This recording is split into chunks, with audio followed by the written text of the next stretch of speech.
শক্তিধর রাষ্ট্র রাশিয়া, চীন, পাকিস্তান ও উত্তর কোরিয়া। এমন পরিস্থিতিতে আগামী কয়েক ঘন্টার মধ্যে পারমাণবিক অস্ত্র প্রকাশ্যে আনতে যাচ্ছে ইরান। বিস্তারিত জানাচ্ছেন শেখ ফরিদ। আয়রন ডোমকে ইসরায়েলের আকাশ প্রতিরক্ষা ব্যবস্থার অহংকারের প্রতীক হিসেবে বিবেচনা করা হতো। এবার সেই ইসরায়েলি অহংকারকে ধুলোয় মিশিয়ে দিয়েছে ইরান। ইসরায়েলি আকাশ প্রতিরক্ষা ব্যবস্থাকে ব্যর্থ করে তেল আবিবে অবস্থিত প্রতিরক্ষা সদর দপ্তর গুড়িয়ে দিয়েছে আয়াতুল্লাহ বাহিনী।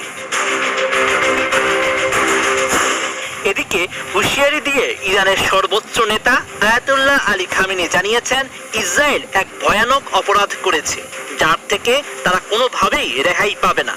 ইরানি বাহিনী অবশ্যই এই ঘৃণিত হামলার কঠিন জবাব দেবে। 14 জুন ইরানি টেলিভিশনে সম্প্রচারিত জাতির উদ্দেশ্যে দেওয়া ভাষণে এসব কথা বলেন তিনি। কাঠ ও পিভিসি ম্যাটেরিয়ালের সংমিশ্রণে তৈরি আধুনিক আরএফএল উডিডোর কাঠের চেয়েও কঠোর। নেতানিয়াহু সরকারকে সতর্ক করে খামেনি জানান, ইসরায়েল কেবল একটি হামলা চালিয়ে দায় শেষ করেছে, এমনটা ভাবলে ভুল করবে। এই হামলার মধ্য দিয়েই ইসরায়েল প্রকৃতপক্ষে যুদ্ধের সূচনা করেছে। ইরানের আকাশসীমা লঙ্ঘন এবং দেশের সার্বভৌমত্বে হস্তক্ষেপ কোনোভাবেই মেনে নেওয়া হবে না।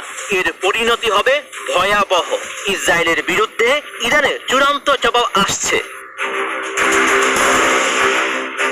এছাড়া ইরান জুড়ে ইসরায়েলের সর্বকালের সবচেয়ে বড় সামরিক হামলার প্রেক্ষাপটে যুক্তরাষ্ট্রের সঙ্গে পারমাণবিক কর্মসূচি নিয়ে আলোচনা অর্থহীন বলে মন্তব্য করেছে তেহরান। ইরানের এমন মন্তব্যের পর ধারণা করা হচ্ছে, আয়াতুল্লাহ খামেনির দেশটি এবার প্রকাশ্যে আনতে যাচ্ছে তার পারমাণবিক অস্ত্র। 14 জুন বার্তা সংস্থা রয়টার্সের এক প্রতিবেদনে এমন তথ্য জানানো হয়।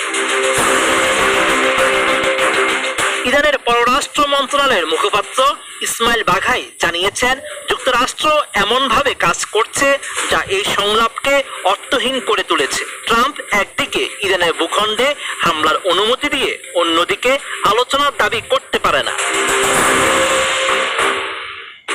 ইসরায়েলের সাম্প্রতিক হামলার মাধ্যমে যুক্তরাষ্ট্র ও ইরানের মধ্যে চলমান কূটনৈতিক প্রচেষ্টাকে ব্যাহত করা হয়েছে বলেও মন্তব্য করেন ইসমাইল। তার দাবি, ওয়াশিংটনের সম্মতি ছাড়া ইসরায়েলের এই হামলা সম্ভব হতো না এবং মার্কিন প্রশাসন এই হামলার মাধ্যমে ইসরায়েলকে সমর্থন জানিয়েছে। এদিকে ফেসবুক ও টুইটার সহ সামাজিক মাধ্যমগুলোতে ইরানপন্থী বিভিন্ন অ্যাকাউন্টে দাবি করা হচ্ছে, আগামী কয়েক ঘন্টার মধ্যে ইরান তার পারমাণবিক অস্ত্রের পরীক্ষা চালাতে যাচ্ছে।